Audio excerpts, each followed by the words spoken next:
tenemos una h en el numerador y una en el denominador, entonces se simplifica. ¿Y qué nos va a quedar? 3x más h más 5, quedándonos de esta forma la expresión. Y aquí en esta forma ya podemos aplicar lo que es el límite, ¿no? Plazamos donde hay h es 0, entonces para nosotros el 3h va a ser 0 y va a desaparecer, que sería 3 por 0, como vemos acá, 3 por 0. 0. Y finalmente nos quedaría 6x más 5, ¿no? Como la primera derivada respecto de x, aplicando la fórmula de derivadas por definición. Bien. Entonces esta sería la fórmula. Bien.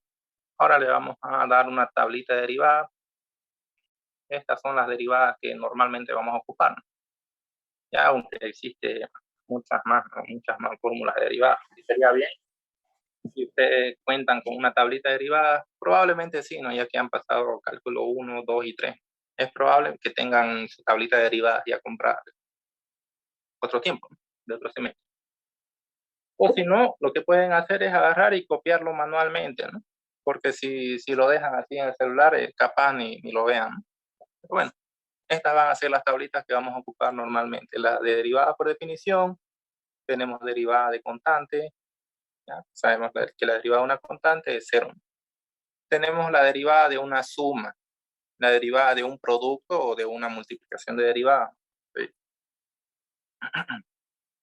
No, esta es una constante, ¿no? Bien. Este de aquí es una constante por la función. Constante por función. Bien, aquí tenemos la derivada del producto, ¿no? Esta es derivada de una multiplicación. Derivada del cociente, de división. Tenemos derivada de una función, la derivada normal. Esta de aquí es la que más se ocupa, ¿no? En derivada. Es la más básica. Bien, aquí tenemos derivada de un producto de 3, ¿no? Triple multiplicación. Y si seguimos, ¿no? La derivada de una constante elevada a una función, del exponencial elevado a una función, derivada a un logaritmo, de una función elevada a una función, derivadas enésimas, aquí también podemos observar. Tenemos las derivadas trigonométricas, continúan las derivadas trigonométricas, aunque las más importantes serían estas 3, ¿no? Bueno, no se le quita importancia a estas, ¿no? Todas esas, ¿no? Ahí. En resumen, todas estas derivadas son las que vamos a ver comúnmente, ¿no? Va a estar basado en esto, acompañado de álgebra, ¿no? Álgebra. Funciones algebraicas, ¿no? Bien. Es decir, no nos referimos a álgebra 1 ni álgebra 2, ¿no? Sino nos referimos a álgebra 2, ¿no? A hacer suma, resta, multiplicación, división,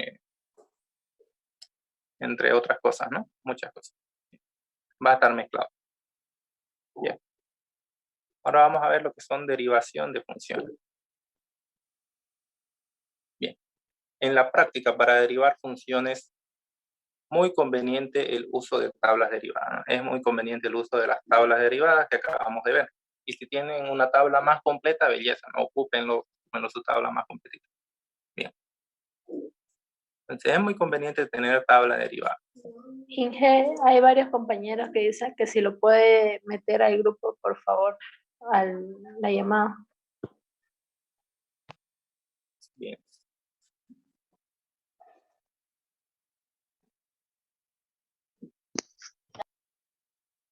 Ya. Algunas de estas fórmulas se demostraron por tablas derivadas, por su definición. Ya hemos visto la definición.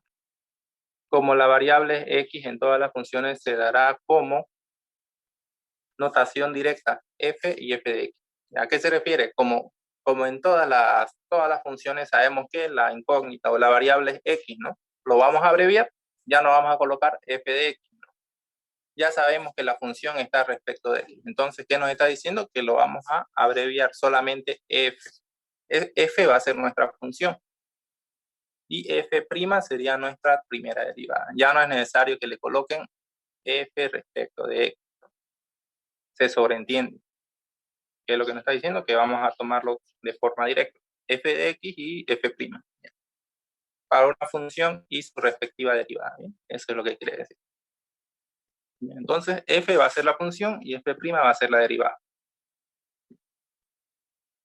Entonces vamos a ver, esto de aquí es parte de derivada de función. Entonces vamos a ver lo que es derivada de una potencia. Para derivar por esta regla se baja la potencia y queda multiplicando, ¿no? En este caso a la función. En este caso, ¿ya? La potencia que estaba vas a multiplicar, ¿no? En este caso va a ser m. Vas a multiplicar y al mismo tiempo al exponente se le quita 1. Es decir, a este exponente se le va a quitar 1. Bien, eso es lo que nos dice, ¿no? Nosotros tenemos nuestra función, nuestra variable que es x, y lo tenemos elevado a una constante, a un número, ¿no? En este caso le vamos a decir que es m, como se nota acá. ¿Qué es lo que vamos a hacer? Ese número, esa potencia va a bajar a multiplicar y al mismo tiempo se le resta 1. Eso es lo que nos indica. Entonces, aplicando esta fórmula que acabamos de ver, bueno, la vamos a aplicar. Vamos a aplicar la fórmula. Tenemos la función que es x elevado al cubo, su derivada sería, bueno, el 3, como nos indican, vas a multiplicar y al mismo tiempo